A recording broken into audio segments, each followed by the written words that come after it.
CMO साहब से अभी मैंने रिक्वेस्ट की थी कि जो डॉक्टर वाली बात है ये इनकी जायज है, तो आप उसमें देखें। सीएमओ साहब ने कहा कि जो आपकी इनकी जो प्रॉब्लम है वो डॉक्टर की कमी है। जो लेडी डॉक्टर है वो एक डबवाड़ी के अंदर है और एक वहाँ सरसा में है।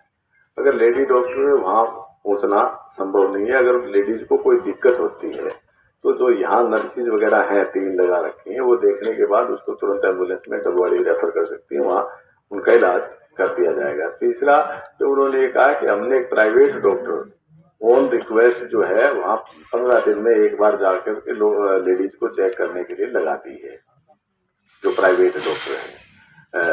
इसके अलावा एक डेंटल डॉक्टर और एक MBBS डॉक्टर उन्होंने आपके यहाँ डिप्यूट कर दिए हैं।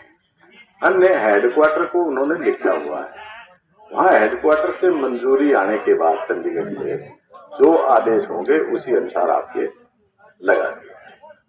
अब बात तो है ये भाई, जब कोई चीज है अपने घर रजाई है रसोड़ियो है और एक मांगना आज बोले यार मनते जाटे मरू, तो दोनों तो नहीं दे सकते ना।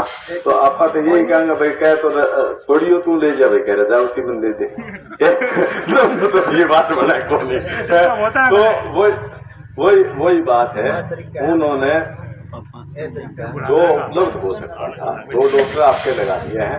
अब ये है आपकी बात भी, आप ये सुनिश्चित कर लो कि भी कम से कम जो 2 डॉक्टर लगाए हैं वो कंटिन्यू यहाँ रहे।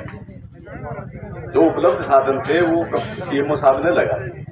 तो ये है कि उसके अंदर मेन बात ये है कि वो ये ना हो कुछ भाइयों की शंका थी, जिस तरह से मैं इधर खड़ा था बात कर रहा था से तो भाई ये 14 दिन के लिए लगा दिए, उसके बाद जो है ना हट नहीं गया, तो वो बात वाजिब है। उसके रिगार्डिंग बात की जा सकती है कि ये डॉक्टर जो लगाए हैं वर्तमान में उपलब्ध जो है वो लगाए हैं वो कंटिन्यू रहे।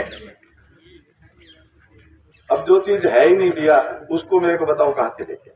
जो चीज उपलब्ध है फिर भी सीएमओ साहब ने आपको कर दिया है। जो आपने ज्ञापन दिए थे पहले से तहसीलदार साहब के माध्यम से वो आपके ऊपर भेज दिए, हेडक्वार्टर को सारा लिख दिया है। अगर कोई देखना चाहता है तो सीएमओ ऑफिस में जाकर देख सकता है।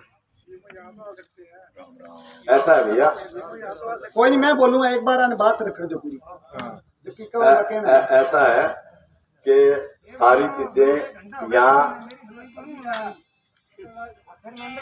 कौन सा बोल रहे हो, ये अगर इस तरह की बदतमीजी करनी है अननेसेसरी कोई बोलना है, यही बात मेरे को वहाँ जो है ना ऑफिसर कह रहे थे कि जब वहाँ जाते हैं तो कुछ लोग बदतमीजी करते हैं।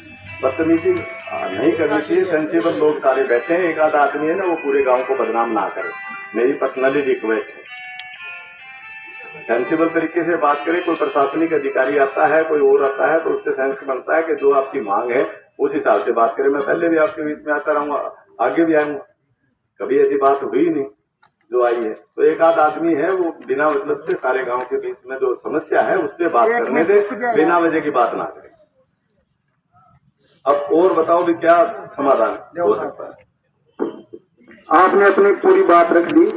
और जहां तक बदतमीजी वाली बात है कि अपने वार्ता यादगिरी पर की हमेशा प्रेम सुख जी गोदारा, दयाराम, अमर सिंह सरपंच, आप सब लोग ये जानते हैं कि यहाँ नवनिर्वाचित जो 20 पंच है गांव के, जो नवनिर्वाचित गांव के सरपंच हैं सुभाष जी, जो पूर्व सरपंच है कृष्ण जी, जो पूर्व सरपंच है आत्माराम जी, जो ब्लॉक समिति के साथी है, उन सारे साथियों के साथ कल पंचायत घर के अंदर हमारी मीटिंग हुई थी। सारे साथियों ने कहा था अपने अपने वार्ड में जाएंगे और यहाँ लोगों को लेकर आएंगे। लेकर के आए हैं वो सारे साथी यहाँ खुद उपस्थित हैं। आसपास के गांव के नवनिर्वाचित साथी यहाँ उपस्थित है। पूर्व में रहे जनप्रतिनिधि यहाँ उपस्थित है। चौटाला बाजार के सारे दुकानदार और व्यापारी ऐसे जिनका 1 नंबर की कमाई से फॉरेन में भी बिजनेस है, इतने बुद्धिजीवी यहाँ लोग बैठे हैं। इनके बीच हमेशा वार्ता होती है और बदतमीजी हम कर रहे हैं। बुद्धिजीवी आपके पास रह गए सारे प्रशासन के अंदर। 4 बार की जो वार्ता हुई है, हम तहसीलदार को माननीय कह करके हम बात रखते हैं, आदरणीय कह करके हम बात रखते हैं। एक भी अगर अधिकारी के साथ बदतमीजी की आप उसको लेकर के आओ। दूसरी जो आप बात कर रहे हैं सीएमओ कि सीएमओ कह रहा है, सीएमओ कोई वो किमजोंग है क्या उत्तर कोरिया वाला, वहां बैठा फरमान जारी करता है, वो आ नहीं सकता है लोगों के बीच में। यहाँ जिला कलेक्टर आ नहीं सकता लोगों के बीच में। जो आप एमबीबीएस नियुक्त करने की बात कर रहे हो, अरे 11 एमबीबीएस के पद है इसके अंदर, सफेद हाथी के अंदर। एक एमबीबीएस आपने यहाँ नियुक्त कर दिया, एहसान कर दिया लोगों के ऊपर।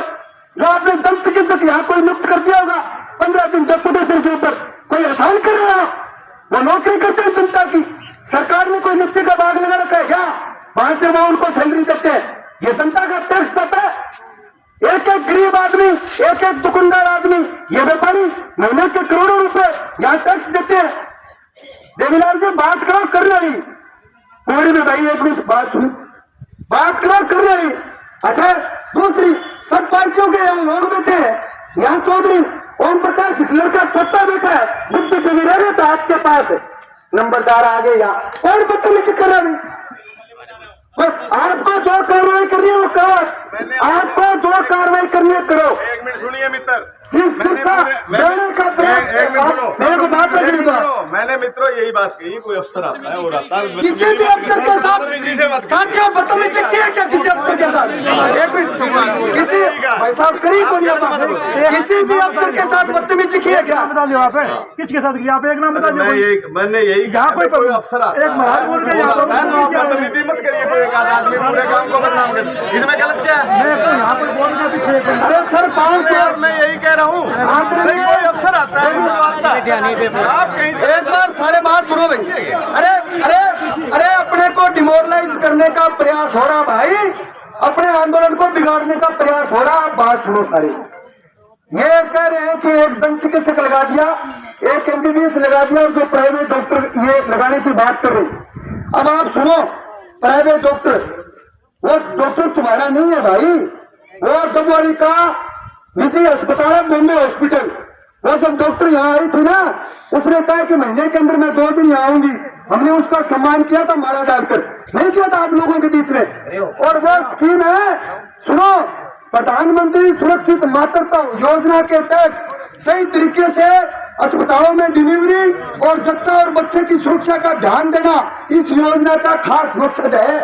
वो केंद्र की सरकार चलाती है। अगर इनके पास सरकारी गाइनोलॉजिस्ट नहीं है, प्राइवेट डॉक्टर ये हायर करते हैं, और वो तो बेचारी लेडी डॉक्टर खुद चल करके यहाँ आई है। और तुमने एक दंत चिकित्सक, एक एमबीबीएस देकर के क्या कर दिया भाई? 11 एमबीबीएस के पद, उन 11 एमबीबीएस के पदों को नहीं भर सकते, 5-7 तो यहाँ लगा सकते हो। लैब टेक्नीशियन जब यहाँ लगेगा ही नहीं, लेबोरेटरी चलना साथियों संभव है क्या? जब रेडियोग्राफर यहाँ होगा ही नहीं, किसी का एक्सरा और जांचें होना यहाँ संभव है क्या? जब यहाँ सर्जन होगा ही नहीं, ऑपरेशन थिएटर चालू करना यहाँ संभव हो सकता है क्या? किसी का ऑपरेशन हो सकता है? जब यहाँ सर्जरी नहीं होगा, वो विशेषज्ञ नहीं होगा, ये मोर्चरी कैसे चलेगी? इसका मतलब तो तुम बेवकूफ बना रहे हो। इसकी साफ सफाई करके, मेंटेनेंस ये करके हमें मूर्ख बनाने का प्रयास हो रहा है। ये साफ करें, अब तक तो डराने वाली बात है। अब ये निकले आधा घंटे के अंदर, मैं बताऊँ आपको, फिर गेड़ा देकर वापिस आएंगे। अभी एक बात है, डॉक्टर उपलब्धि को नहीं तो एक